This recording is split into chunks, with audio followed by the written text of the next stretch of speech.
तर hello guys, तर कसे आहात तुम्ही? तर पुन्हा एकदा माझ्या व्हिडिओमध्ये तुमचं स्वागत आहे. तर आज मी बोलणार आहे संकेत भोसलेच्या टॉपिकवरती.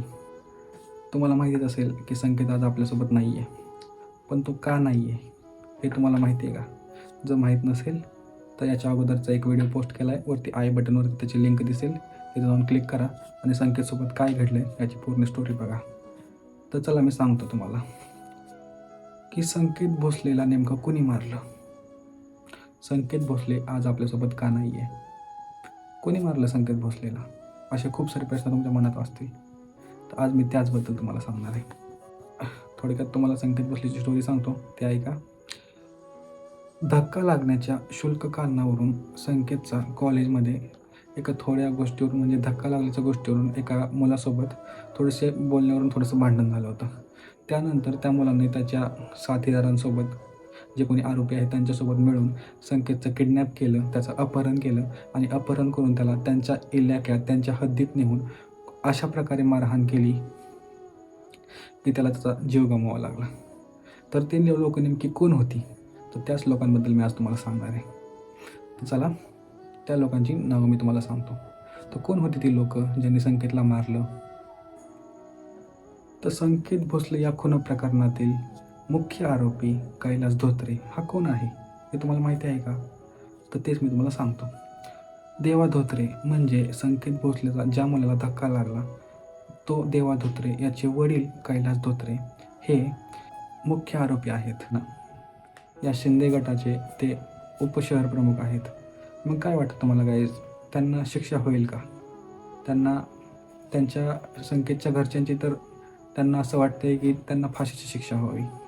मग तुम्हाला काय वाटतं गाईज, हा मुख्य आरोपी आहे, मग यांना शिक्षा होईल का?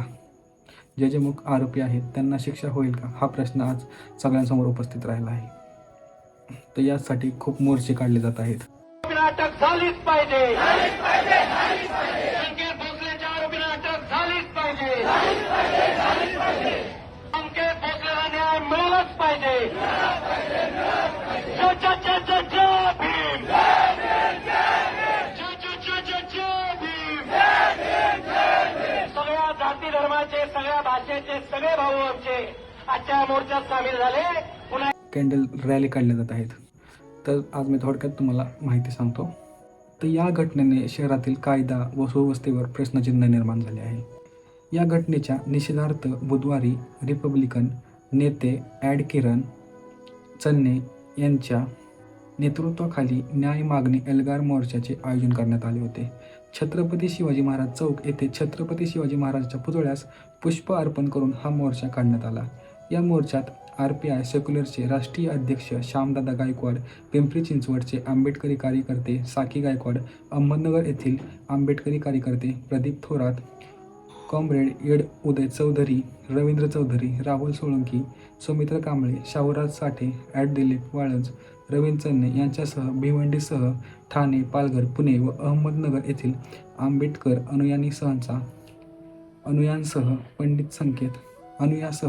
पीडित संकेत भोसले याचे कुटुंबीय या मोर्चात सहभागी झाले होते. तर गाईज, हा मोर्चा काढण्यात आला. तर गाईज, अजून संकेतला जाऊन आपल्याकडून खूप थोडे दिवस झाले आहेत, तरी पण अजून काही आरोपी फरार आहेत. तर पोलिसांना कधी पकडतील हा प्रश्न खूप जणांना उपस्थित राहिला असेल.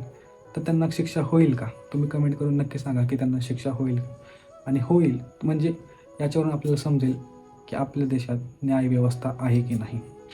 का ज्याच्या हातात पावर, ज्याच्या हातात सत्ता आहे त्याला शिक्षा होत नाही.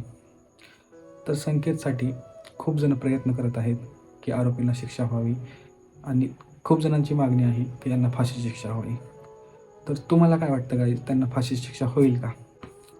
तर गाईज, त्यांना फाशीची शिक्षा का व्हावी अशी मागणी का केली जात आहे? तर गाईज, ही घटना अशी साधीसुधी घटना नाही आहे गाईज. एक लहान मुलगा ज्याचं वय आय थिंक 16 वर्षाचा असेल, तो 16-17 वर्षाचा, त्याला एवढ्या क्रूरपणे मारलं जातं गाईज या जगात. मग तुम्हीच मला सांगा, आरोपीला शिक्षा का नाही झाली पाहिजे? शिक्षा का झाली पाहिजे? तर शिक्षा यासाठी झाली पाहिजे की असं पुन्हा घडलं नाही पाहिजे, अजून असा कोणाला जीव नाही गमावला पाहिजे, म्हणून त्यांना शिक्षा झाली पाहिजे. सो मी तर त्यांना शिक्षा नाही देऊ शकत, पण पोलीस आहेत ते त्यांना नक्कीच शिक्षा देतील.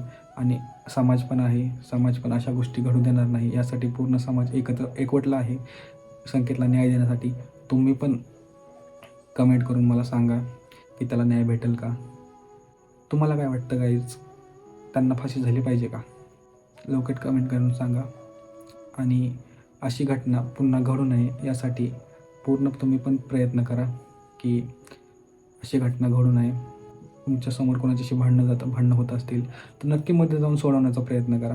बघत बसू नका किंवा व्हिडिओ बनवत बसू नका की भांडणं झालेत म्हणून आपण त्यांचा व्हिडिओ बनवायचा. कारण आजकाल ह्या जगात सोशल मीडियावर हेच चालू आहे की एक कुठं भांडण झाले किंवा कुठं काय झालं तर लोक ॲक्सिडेंट झाला, कुठं काय झालं की लोक पहिल्यांदा शूटिंग चालू करतात.